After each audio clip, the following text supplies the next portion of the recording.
Okay, great. I think there's going to be some good parallels for the discussion afterwards, so that's great, thanks.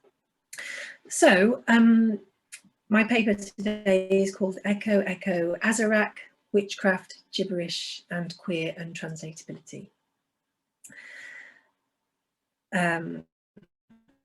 Okay, so in 1949, Gerald B. Gardner published a novel under his pen name Skira or Skyer, entitled High Magic's Aid. Gardner was an English retired tea plantation manager and occultist who was to become a founding figure of modern Wicca, a religious movement and stream of West esotericism. The novel outlined the keys to the religion Gardner was seeking to promote at the time, which was pagan witchcraft. Gardner was seeking to promote a series of rituals and beliefs he claimed had been transferred to him by the New Forest Coven. Gardner's claim was that this group had inherited their secret initiatory fertility rituals and dances from an otherwise lost pagan religion. They venerated a goddess and a god. They practiced naked ritual called skyclad. They believed in reincarnation, and they trained themselves to develop latent psychic powers with ritual tools and the celebration of seasonal festivals. Since the release of Gardner's novel and after the repeal in Britain of the Witchcraft and Vagrancy Acts in 1951, witchcraft has evolved from the mother goddess witch cult theories of Margaret Murray to become an international phenomenon as a blend of ritual magic, Freemasonry, and nature worship. There are still acute questions surrounding the historical accuracy of Gardner's claims about the lineage that informed his work. These questions bring to the equivalence of textual documentation and truth. Gardner died in 1964, and the truth of his initiation into the New Forest Coven and their history has been hotly contested ever since. For my part, as a medievalist and a linguist, I'm focusing today on a discrete question about the queerness of a particular untranslatable chant used in a key ritual presented in this novel. Language creates a disruptive lineage based on a particular type of transcendental untranslatability, often found in fictional depictions of esoteric spirituality, drawing on a now lost medieval past. By thinking along these lines, I hope that I can try to establish the draws and challenges of such untranslatability for a non-mainstream set of rituals and beliefs. Perhaps it may also help us to consider what the implications of untranslatability might be for a society that often defines itself as queerly tangential from the norm. I also hope to think through the implications of untranslatability as a way forward for a religious movement that attracts practitioners from groups that we might recognise today as queer in various ways. So High Magic's Aid is a novel set in 13th century England, as you can see from the title page here of the first edition. Christine Hoff-Kreimer describes the novel as an important missionary document for the goddess movement following the Romantic era. In this sense, it is in line with the work of other notable authors such as Dion Fortune and Aleister Crowley. The novel presents a rather bland story of three magicians, Jan, Olaf and Thor, who search for the infamous witch of Wanda in the hope that she will help them consecrate their magical tools. As Ronald Hutton notes in his analysis of the text in Triumph of the Moon, the gender dynamics of this story are nothing to get too excited about. The male hero is the dominant character to whom the female witch defers. However, while the witch repeatedly takes her clothes off to work as a priestess for ritual and witches' sabbats, it is her who initiates younger men into her religion, which is a form of low folk magic posited as equally powerful as the high ritual of the dominant male hero. Before I carry on, despite the tongue-in-cheek PowerPoint presentation here, I should stress that witchcraft is now an established set of rituals and practices requiring discipline and control, with a rigorous set of beliefs consistent with a general trend in international paganism, quite in distinction from the New Age movement. Witchcraft continues to draw practitioners from a range of backgrounds and occupations, perhaps partly inspired by models in texts, such as High Magic's Aid, but by no means entirely so. So there is too much to go into in terms of ritual acts and symbolism in the novel, but High Magic's Aid includes rituals and chants alongside the naked fertility dances and sabbats, and I find these to be an understudied resource for thinking about the queer depiction of ritual acts. The story features an initiation incantation spoken by the High Priestess in a ritual designed to initiate the younger male protagonists into her religion. The reason for this is so that the old gods might help them in their quest. The chant in chapter 17, which does not have an official translation, goes as follows. Echo, echo, Azarak, echo, echo, Zomalak, Bagabi laka bakabe, Lamak kahi akababe, Karileos, Lamak lamak bakalias, Kabahagi sebalios bariolos, Lagos atha kabiolas, Snahak atha famulas, Huraya. These words begin the first degree initiation ceremony as it's presented in the story. This is one of 3 initiations that represent the grades of modern witchcraft, with the 3rd degree generally conferring the status of either high priest or high priestess on the practitioner. As such, these words are a powerful linguistic signal to readers familiar with neo-pagan ritual, especially the Wiccan liturgy, which is now in common use. Despite the novel's essentializing tendencies in terms of gender dynamics, this chant at this crucial narrative junction nevertheless reaches out towards a transcendental reference point. But what is this point and where are the markers for it?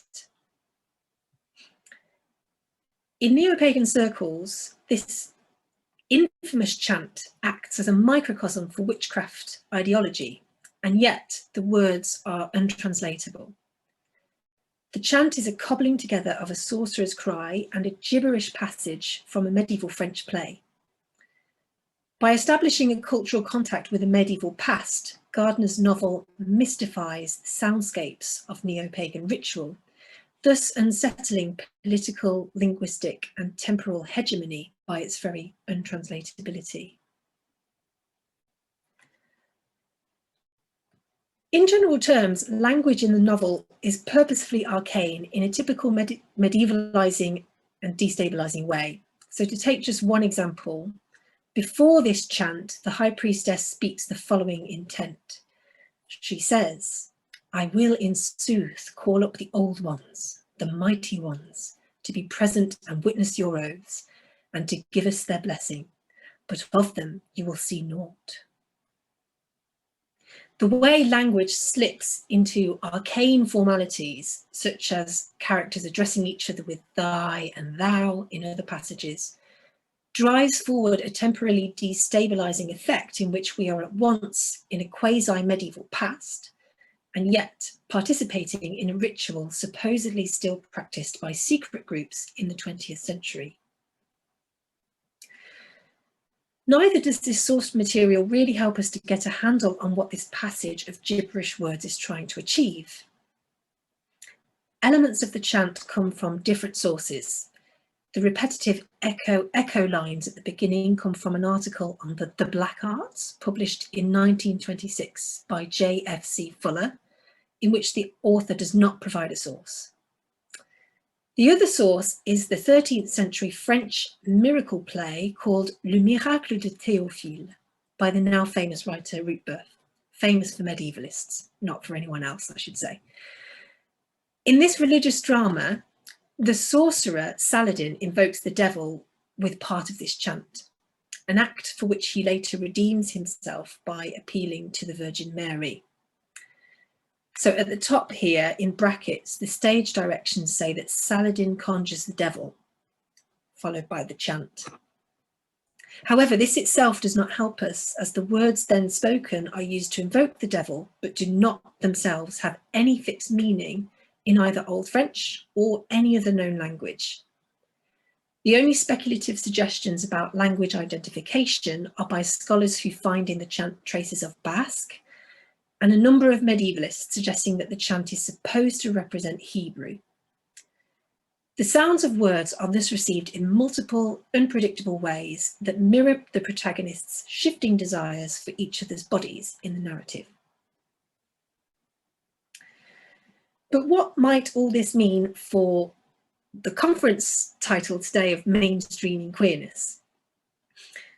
Drawing on translation theory, I suggest that this echo chant shows how real and fictional networks of queer spirituality can reach to an indigenous and transtemporal past to continually resist and reassert an untranslatable identity, and thus a continual queerness in the present. Witchcraft's esoteric reference points reverse Lawrence Venuti's notion of the domesticating invisibility of the translator, through which a text's foreignness is usually filtered. The filter at work here is in one sense a domesticating one, through which readers are invited to initiate religion, which they will. Untranslatability continually reasserts a foreignness that is beyond immediate comprehension. This is similar to how witchcraft draws attention to itself. Vanguard, not only for a nature-based spirituality, but also for a queer experience of transcendence and kinship, most notably in contrast to the Catholic Church. It does so by continuously rediscovering itself as a queer spirituality resistant to cultural domestication. The chant affirms the ability of Wiccan ritual to appropriate the power and prestige of a medieval past, one belonging to the ancients, for a contemporary spirituality. We might think in parallel terms to the ways that linguistic and cultural translation was used as a process throughout history that justify cultural transmission from ancient Greece to the present day through the Middle Ages. In my case study, the weight and gravitas of medieval languages is being appropriated for modern Wiccan ritual. Yet, as Robert Mills and Emma Campbell emphasise in Rethinking Medieval Translation, such processes nevertheless involve appropriation, substitution, rupture and reinvention, and even contestation and suppression. The question that arises now is whether the chant I'm focusing on today creates a space for a harmonious community cohesion or one of contestation and rupture.